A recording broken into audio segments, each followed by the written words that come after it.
नमस्कार सर्वांना.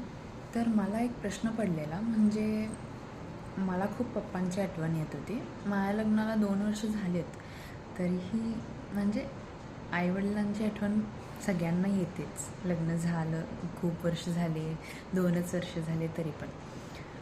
पण मला खूपच आठवण येत होती म्हणून मी फोन केला पप्पांना आणि देन पप्पा काहीच बोलत नव्हते.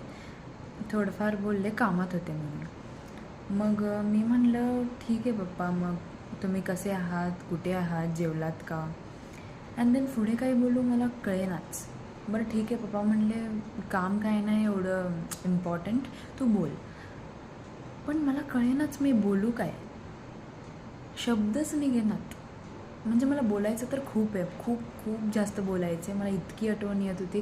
2-3 दिवस झाले आठवण येते मला पप्पांची. पण बोलू काय, म्हणजे खूप रडू तर खूप येत होतं की पप्पा तुमची खूप आठवण येते, खूप आठवण येते.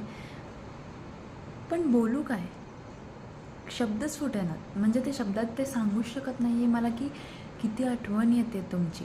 मी फक्त पप्पांना बोलले की काय नाही, सहज मला आठवण येत होती खूप म्हणून केला फोन. तर पप्पा म्हणले, अच्छा ठीक आहे, तू कशी आहेस, जेवलीस का, बरी आहेस का? मी पण तेच प्रश्न विचारले सेम. तुमच्यासोबत असं कधी होतं का की